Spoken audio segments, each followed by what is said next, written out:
यह प्रेम का पंथ है, इसमें अपनी कोई परवाह नहीं करनी होती, अपनापन प्रभु को दे दिया, उनका चिंतन ना भूले पर है बड़ी टेढ़ी खीर, मानो ऐसा कि नया भंवर में फंस गई है और डांड फेंक दो, देख लो प्रेम का मार्ग कैसा है कि नया भंवर में फंस गई, अब तो जरूरी है डांड चलाना, तो कहते फेंक दो ऐसे हो जाओ है, हिम्मत फेंक के देख लो, तो बोले भवन में नैया फंसी तो डूब नहीं जाएगी, बोले भंवर ही गायब हो जाएगी, भंवर ही गायब हो जाएगी, फेंक के तो डांड देखे कोई और आखिरी में जो भी महान भक्त हुए हैं, स्थिति यही आई है, पर बहुत इसीलिए कहा खीर है। द्रौपदी जी कोई साधारण नहीं अग्नि से पैदा हुई हैं और श्री कृष्ण की प्रिय है, लेकिन पांडवों का भरोसा, भीष्मा आदि का भरोसा, फिर अपनी भुजाओं का भरोसा, फिर दांत का भरोसा, अब जब जब देखा कुछ तो ऐसे यह है डांड फेंक देना संभल गया, उसी समय सब कुछ संभल गए, गजेंद्र पूरा हाथी हाथ निया लगकर सहयोग कर रहे हैं, अपना बल उनका बल, जब सब खत्म हरि पूरा, हरि नाम उच्चारण भी नहीं हो पाया था, हरि बचा लिए थे इस मार्ग में चलने वाले को, भंवर में फंसी हुई नया दाढ़ को ही फेंक दो, यह लो डूबो अब डूबो आप, यह ऐसा ऐसा मार्ग है, ये कहीं ऐसा ऐसा नहीं है, कूद गए अब देख लो अग्नि भी शीतल हो जाएगा, प्रहलाद जी का रोम भी भस्म नहीं हुआ, एकदम आनंद, एक बार तो विश्वंभर भगवान को विश्वास करके अपने जीवन को अर्पित कर दो, यह ककली पथरीली दिखाई देती है, मार्ग की भूमि पर बहुत सुहावनी और मंगलमय होती है, पर इसमें कदम कोई हिम्मत वाला रख सकता है, बहुत ऐसा लगता है कि बहुत कठिन मार्ग है, बहुत सुहावना है, उसको जो चल पड़ा इस मार्ग पर दूर से देखने वाला नहीं चल पाएगा, प्रेम पंथ ये ऐसा है कि दूर से देख के नहीं चला जाता, इसमें जब दूर से देखोगे तो इसमें बहुत जलन, बहुत अशांति ऐसा लगेगा, और जब आप इस पर चलोगे तो बहुत सुहावनी डगर है, क्योंकि बहुत प्यारा प्रीतम साथ में रहता है, जिसे एक बूंद भी प्रेम प्राप्त हुआ वो धन्य हो गया, मस्त हो गया, उसकी मतवाली स्थिति जो होती उसकी बराबरी कौन कर सकता है, संसार का बड़े से बड़ा बादशाह भी उसकी बराबरी नहीं कर सकता, जो श्री कृष्ण प्रेम का प्याला पिए हुए हैं, त्रिलोकी का राज्य उसके लिए तिनके के समान होता है, हे शब्दों को देखो हम प्रभु के इस दासत के मार्ग के पथिक है, जहाँ बड़े से बड़े सहन का वैभव भी उसके लिए बमन के समान है, त्रिभुवन का राज्य वैभव भी तिनके के समान है, उस मार्ग के पथिक है, कोई चिंता कोई शोक ऐसे श्री कृष्ण दास के पास फटक भी नहीं पाते हैं, नहीं फटक पाते हैं, सदा वह मस्त रहता है, आनंद की उन्मत्त हृदय में रहती है, वो आनंद सिंधु के साथ खेल है, प्रभु के साथ खेलता है, बाहरी शब्दों में आप उसे पागल भी कह सकते हैं, नारायण स्वामी कुसुम सरोवर से भागते ऐसे गिरिराज तक आते, फिर यहाँ से लौट के भागते ऐसे बीच बीच में प्रलाप करने लगते हैं, किसी प्रेमी ने पूछा कि स्वामी जी हमारा उसका खेल चल रहा है अपने प्रेमियों के साथ, वो खेलते बाहर से देखने में लगता बावरे,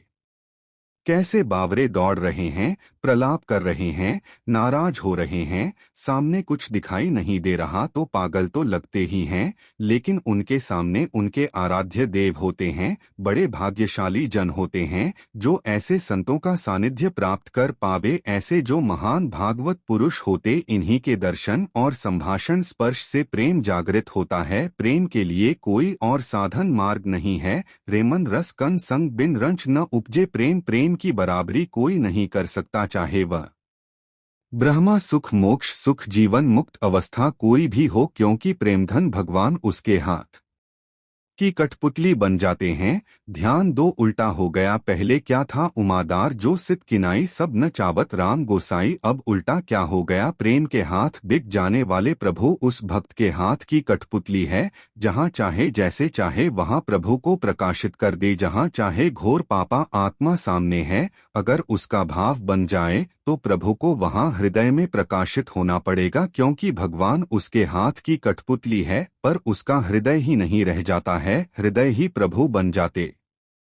हैं, इसलिए उसका कोई संकल्प ही नहीं होता है, अनादि जिसे भगवान कहते हैं वह भक्त का खिलौना बन जाता, भक्त के हाथ का खिलौना बन जाता है। एक कितना महान सुख, अब वहां तक पहुंचने ही बुद्धि की तो लगता है महान सुख का मतलब अगर अरब खरब रुपया मिल जाए, यह मिल जाए, क्योंकि हमारी बुद्धि में इतना ही बैठा हुआ है। प्रेम का जब प्रादुर्भाव होता है तो सबसे पहले भय को भयभीत करके भगा देता है। प्रेम अर्थात प्रेमी निर्भीक हो जाता है। निर्भय प्रेम पहला कार्य करता है, भय को भगा देता। कोई भय नहीं रहता, ऐसा थोड़ी कि मृत्यु का भय या रोग का भय। सब वो स्थिति होती, स्थिति वह बातों से नहीं होती है। भय नाम की वस्तु कितना आनंद भय नाम की वस्तु नहीं रहती और उसकी रुचि को खा जाता है। प्रेम पहले सबसे क्या करता है, भय को भयभीत करके भगा देता है। उसका हृदय निर्भय हो गया। दूसरा, उसकी की रुचि को खा गया। प्रेम अब प्रेममय रुचि हुई, उसकी कोई रुचि ही नहीं, कोई चाह ही नहीं, कोई इच्छा ही नहीं है। यह महामहिम प्रेम का प्रभाव रुचि को खा गया। वो तुम्हारी क्या इच्छा है, इच्छा ही नहीं, कोई इच्छा ही नहीं। प्रहलाद जी से कह रहे हैं कि हमारी आज्ञा है, वरदान मांगो। प्रहलाद जी ने कहा आपकी आज्ञा का पालन तो करना ही है, तो नाथ आप यह वरदान दे दो कि हमारे हृदय में कोई कामना ही न रहे मांगने की। यह कोई वरदान प्रेम ने रुचि को ही खा लिया, कोई रुचि ही नहीं रह गई। किंतु इसमें वही जो जानबूझ करके अपने आप को स्वाहा करना चाहता है, वही इस खेल में उतरता है। ये भयभीत होने वाले लोग नहीं कि पैर रखे गर्म लगेगा तो वापस हो जाएंगे। प्रेम है, प्रेम के लिए नारायण अति कठिन है। हरि मिलन की बाट या में पग पीछे धरे, प्रथम शीश दे काट, यहाँ मर के चला जाता है। मरना तो है ही एक बार इधर आ जाओ तो अमर अविनाशी असीम सुख को प्राप्त हो जाओगे। उधर तो बहुत बार मर चुके हो। जब रावण ने मारीच से कहा चलो स्वर्ण का मृग बनके और भगवान को लुभ मान करो, तो उसने कहा तुम्हें पता है बिना फण का बाण मारा था तो 100 योजन दूर गिरा था और न जाने कितना समय लग गया, पर आज तक मैं वो भूल नहीं पाया हूँ। उनको मैं भ्रमित करूँ नहीं। तो उसने तलवार खींची और कहा अभी मार दूंगा, तो सोचा मारा तो दोनों जगह जाऊंगा, इधर यह मारेगा उधर रघुनाथ जी मारेंगे, तो उभय भात देखियो जब मरना तब ताकेयो रघुनायक। उत्तम बात यही रहेगी कि जहां से मरना मिटता है वहां मरू जाकर यह मारेगा। तो क्या, तो काम क्रोध लोभ मोह मद मत्सर तो मार ही रहे हैं, तो चलो इधर